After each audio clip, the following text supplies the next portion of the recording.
the forgotten son. I never imagined I'd sit in a leather chair.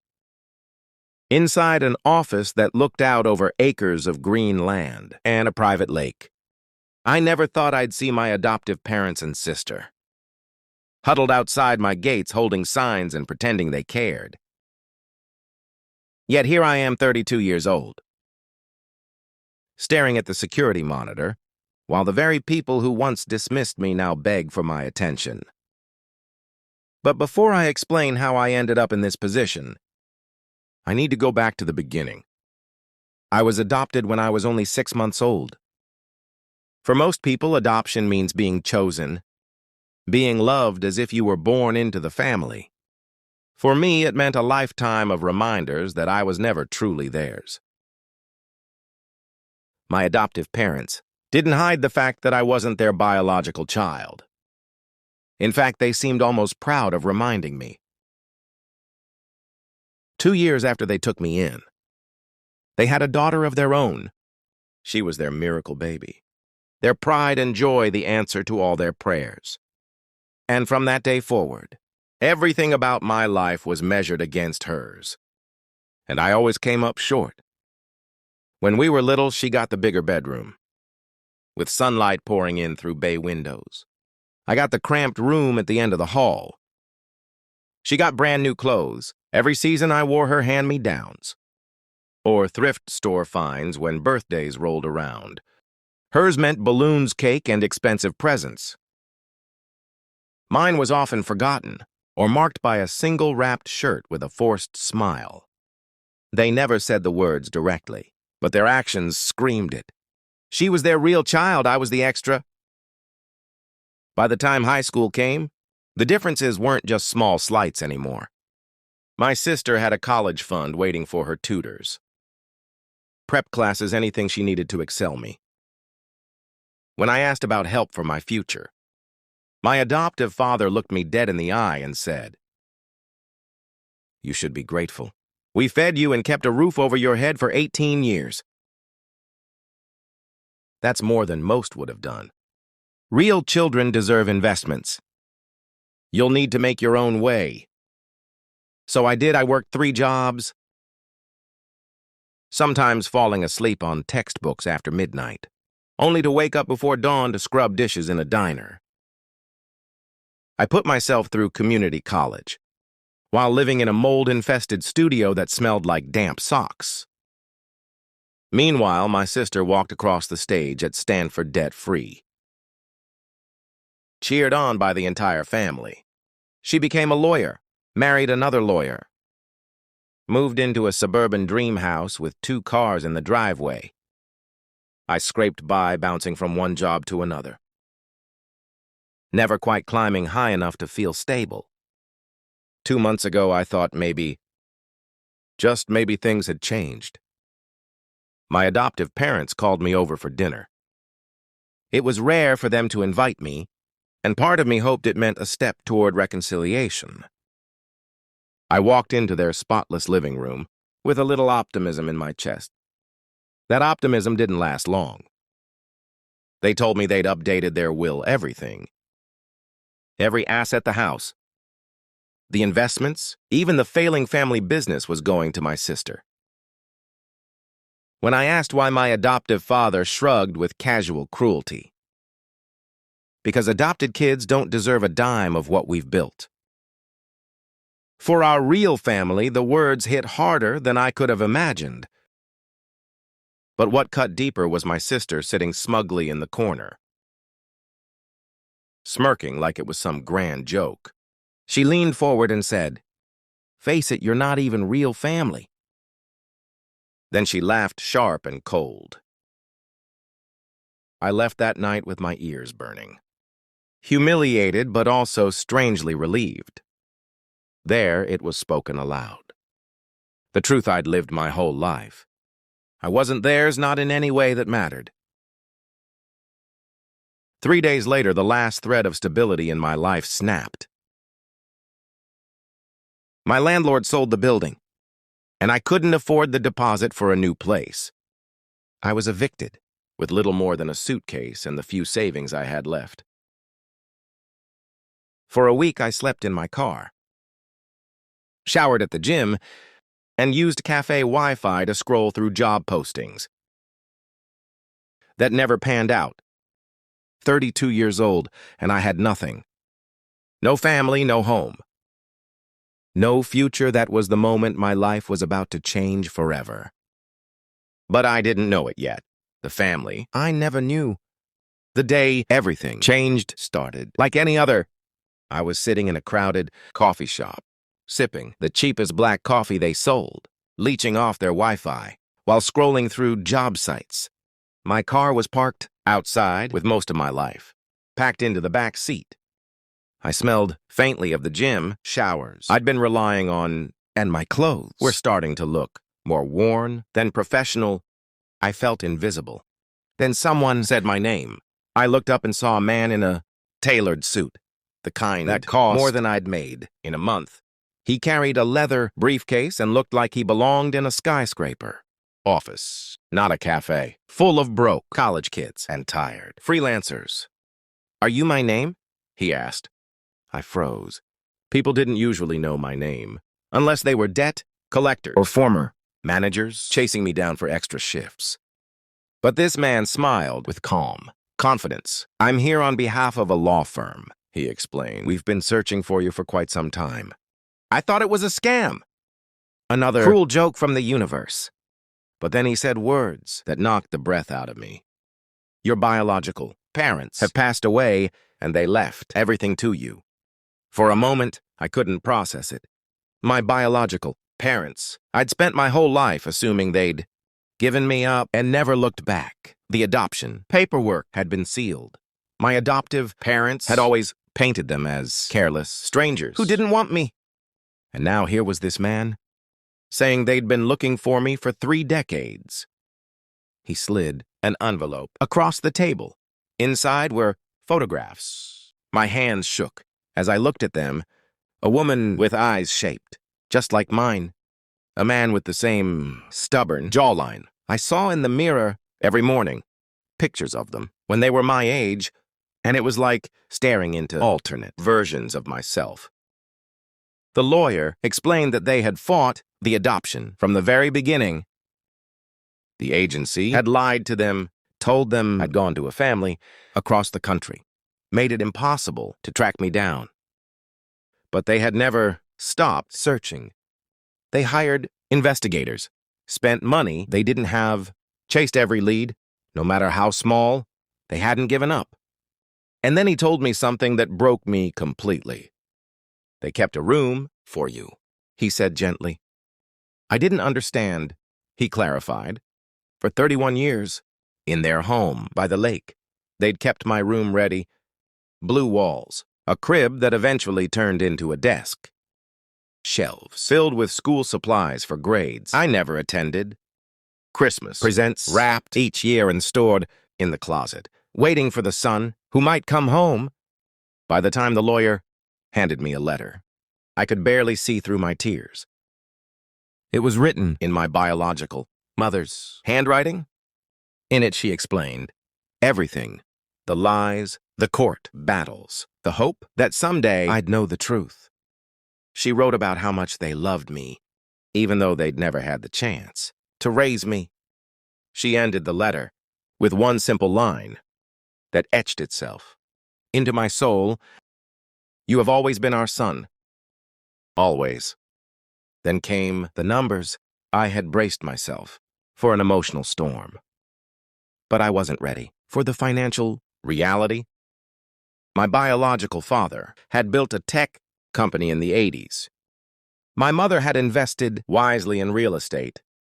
What began as grief turned into determination, and they poured their energy into creating something lasting. When all the accounts were tallied, the lawyer explained the estate came to $3.7 million, plus the lakefront house, plus a still profitable business, plus investments in companies whose names I'd only ever seen on billboards or in commercials.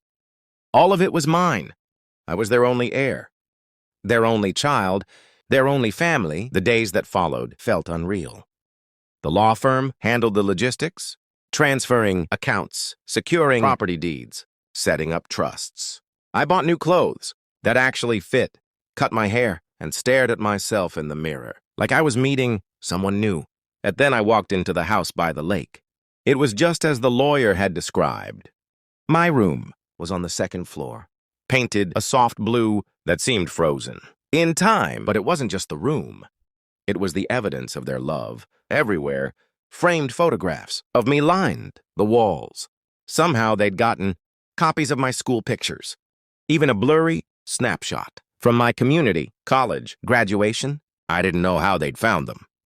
But they had, on the nightstand, sat a stack of diaries. My mother's handwriting filled them cover to cover. 31 years of entries, all about me. She wrote about my birthdays. She never got to celebrate. The first day of school, she only imagined the milestones she hoped I reached, even when she didn't know me. She believed in me. Every page radiated love and longing. I cried, harder than I ever had in my life. Not the quiet tears of frustration I'd shed growing up, but deep, soul-crushing sobs for the family I never got to know. I had been loved all along, but I hadn't known it. Instead, I'd been raised in a home that treated me like an outsider. That night, I made a decision. My adoptive family needed to know the truth, not because I wanted their approval, but because I wanted them to see what real love looked like, the love they denied me. So I hired a personal assistant, someone sharp and professional, to arrange a dinner. I invited my adoptive parents and my sister to meet me at a nice restaurant downtown. They showed up, expecting me to beg, maybe ask for forgiveness or financial help. I let them order, let them relax, let them think they still held power over me. Then I told them everything. About my biological parents, about the inheritance, about the room they'd kept for me in the diaries, filled with words they'd never read. I watched the color drain from my father's face. My mother gasped. My sister's jaw dropped open, her smirk finally gone. Her husband started secretly punching numbers into his phone, as if calculating what my fortune meant for him. And in that moment, for the first time in my life, I held the power behind the gates. Parenthesis. After that dinner, everything unraveled quickly. At first, they tried to play the part of a supportive family. My adoptive father suggested we work together to manage my new wealth, because in his words, he had decades of experience with money. My adoptive mother spoke about family, therapy, about second chances, about rebuilding what we'd lost. My sister, suddenly sweet, insisted her cruel words had been taken out of context. Her husband nodded along, acting like he'd always been on my side. But I wasn't fooled. I had lived 32 years in that house. I knew the truth behind every fake smile. I told them calmly that family isn't something you turn on and off like a switch. Real family doesn't laugh in your face while cutting you out of their will. Real family doesn't make you feel like an outsider in your own home. Real family doesn't make you grateful for basic care, as if love were a debt I owed them. I left them at that restaurant, with the check paid in full and no intention of going back. That's when the harassment began. The phone calls came first. My adoptive mother left long, tearful voicemails about how they'd always loved me and how I was being unfair. My father's calls were different, cold, businesslike, filled with proposals for investments and partnerships. He didn't even bother to hide the greed. My sister, however, was relentless. She parked outside my gates, honking her horn, shouting insults through the intercom, demanding I stop being selfish. She said I owed them. That 18 years of care was a debt I needed to repay with my fortune. I changed my number. I upgraded my security system.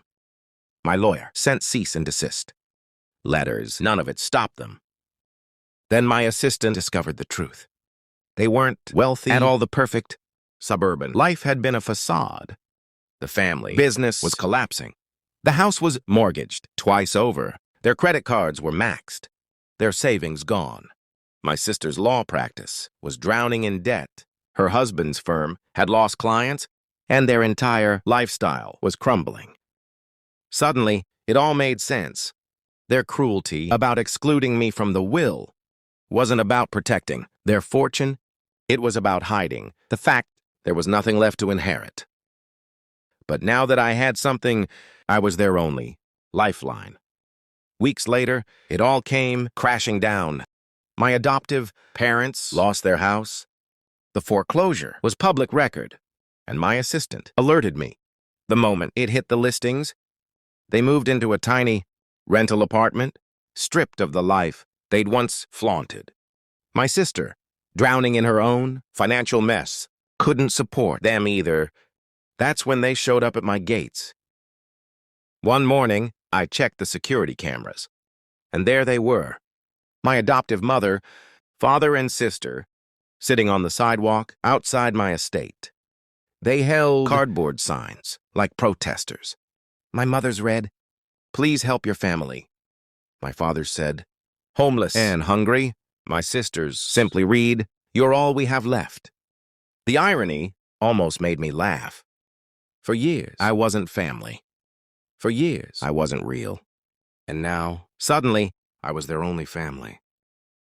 For 3 days, they camped outside. My mother wept dramatically whenever cars slowed down. My sister pointed at the gates, telling anyone who would listen about her wealthy brother who abandoned them. My father tried climbing over once, but security escorted him back to the sidewalk. He shouted that I owed him, that raising me was an investment, and he deserved a return. On the 3rd day, my sister brought her children. That crossed a line I watched on camera as my niece and nephew, kids I barely knew, sat confused with little signs in their hands. They asked their mother, "Why, Uncle?" Wouldn't help. That was enough. I called my lawyer, who contacted child services, and their father, my sister's ex-husband. By nightfall, the children were removed from that sidewalk circus and placed somewhere safe. My sister was left screaming at the gates, furious that her manipulation had failed. The next morning, I walked out to face them myself. They looked broken. Days of sleeping rough had drained them. My mother's hair was tangled, her eyes swollen from tears. My father's voice cracked when he demanded I stop this cruelty. He said my biological parents would be ashamed of me. That's when I told them about the diary. I explained how my biological mother had prayed every night that the family raising me would love me, how she believed I was safe and cared for, how she wrote about me every birthday, every Christmas, imagining milestones she never got to see, how her words eventually shifted to worry. When investigators reported I was struggling, working multiple jobs, isolated and unsupported. Her final entries cut the deepest. She had discovered the truth, that I had been disinherited, mocked, told I wasn't real family. She wrote that her greatest fear had come true, that the people entrusted with her son's life had broken him. Instead of loving him, I told my adoptive parents that my biological mother died, believing they had failed me, and she was right. My mother sobbed. My father stared at the ground. My sister shouted something about mistakes and forgiveness, but the words felt hollow. I told them this wasn't cruelty, this was protection. I was protecting the love my real parents gave me, the family who never stopped searching, who never stopped believing, who built an entire future waiting for my return. I turned and walked back through the gates. My security team closed them behind me, and I watched on the monitors as they finally packed their things and left. Later, my assistant reported they'd moved into a shelter across town. My sister had taken a low-paying job at a legal aid clinic, struggling to rebuild. My parents were applying for senior housing assistance. They were, for the first time, living within their means. As for me, I was learning too. I learned that family isn't about blood or shared houses or years of obligation. It's about love that doesn't demand repayment. It's about being wanted without conditions. I spend evenings in the room my biological parents kept for me. I read my mother's diary and talked to her in the quiet. I tell her I made it, that her love wasn't wasted, that I found my way home, even if it took me 2 years. And when I look out through the gates of my estate, I know one thing for certain. I'm not their son anymore. I never truly was. I'm exactly where I belong.